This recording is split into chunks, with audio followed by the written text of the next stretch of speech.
Ya, Saya terkait dengan Rapimnas tadi. ya. Terima kasih teman-teman wartawan, insan pers, media yang saya cintai dan banggakan. Saya senang sekali berbahagia hari ini bisa datang secara langsung mengisi salah satu sesi di Rapimnas Kadin tahun 2024, memenuhi undangan sahabat saya, Mas Anindya Bakri sebagai Ketua Umum Kadin dan para pejabat teras, hadir para wakil Ketua Umum dan para pengurus Kadin di tingkat provinsi, termasuk juga asosiasi dan para tokoh senior Kadin yang juga tadi hadir di acara ini.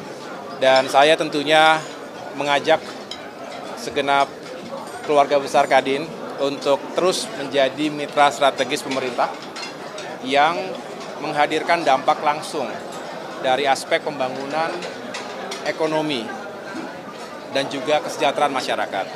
Tema besar hari ini tekan kemiskinan, tingkatkan pertumbuhan ekonomi 8%. Dan juga semua itu didedikasikan untuk bisa sama-sama kita mewujudkan negara maju menuju Indonesia Emas 2045. Saya selaku Menko Infrastruktur dan Pembangunan Kewilayahan tentu memiliki kepentingan yang besar untuk bisa membangun sinergi dan kolaborasi di berbagai sektor pembangunan infrastruktur, karena saya menyadari bahwa tidak mungkin pemerintah, khususnya kementerian-kementerian teknis yang berada di bawah koordinasi Kemenko Infrastruktur, apakah itu pekerjaan umum, perhubungan, perumahan, transmigrasi, termasuk juga APR BPN, bisa bekerja sendiri-sendiri. Kita ingin melibatkan semua stakeholders dan Kadin sekali lagi menjadi mitra yang sangat strategis dan ada di semua level, baik di pusat, di provinsi maupun kabupaten kota. Nah, kita berharap kebersamaan ini bisa saling menyukseskan untuk membangun infrastruktur yang berkeadilan dan berkelanjutan.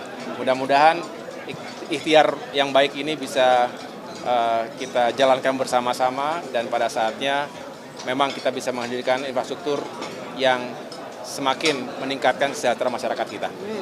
Pak, tadi kan Pak Tiko bilang kalau misalnya pengadaan program rumah 3 juta itu mulai tahun depan lebih dulu 800.000 yang akan direalisasikan. Nah, itu konfirmasi aja Pak. Jadi tahun depan tuh 800.000 atau langsung 3 juta? Dari mana tadi? Pak Tiko, Wakil Menteri BUMN. Oh, nanti saya akan menyampaikan ini secara khusus ya, supaya tidak salah statistiknya. Yang jelas memang ada program 3 juta rumah dan itu semua tentu harus ada step by step-nya. Bagi saya yang paling penting adalah sebelum saya memberikan statement yang resmi, karena nanti juga saya harus duduk lebih intens lagi dengan Kementerian Perumahan dan Kawasan Permukiman, yang jelas nanti akan kita bisa menjelaskan step by step-nya ya.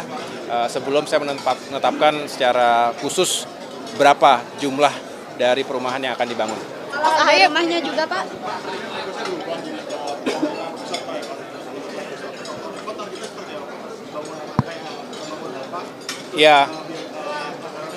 Ya, yang jelas kita ingin fokus menuntaskan pusat pemerintahan secara untuk pemerintahan eksekutif. Sekaligus secara bersamaan, karena juga nanti kita bekerja sama, berkoordinasi ketat dengan otorita IKN, Pak Basuki misalnya di sana, yang juga kita sama-sama sedang merapikan untuk perencanaan pembangunan Center for Legislative ya, untuk parlemen dan juga untuk judikatif. Jadi di situ yang akan kita rempungkan di masa-masa awal nanti. Saya izin isu PSN PIK 2 gimana? Usulan dan masukan untuk Kadin dalam pembangunan cita-cita di sektor pemerintahan dan infrastruktur. Ya, Kadin sekali lagi punya peran yang sangat strategis karena merupakan asosiasi ataupun himpunan dari para pengusaha yang punya rekam jejak dan punya kapasitas secara finance yang juga kuat.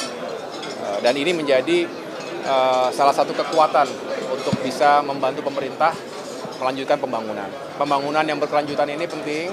Kita akan review secara teliti mana saja yang tinggal kita tuntaskan. Ada beberapa yang dalam waktu dekat ini bisa kita segera tuntaskan, tetapi juga yang membutuhkan planning dalam jangka menengah dan panjang.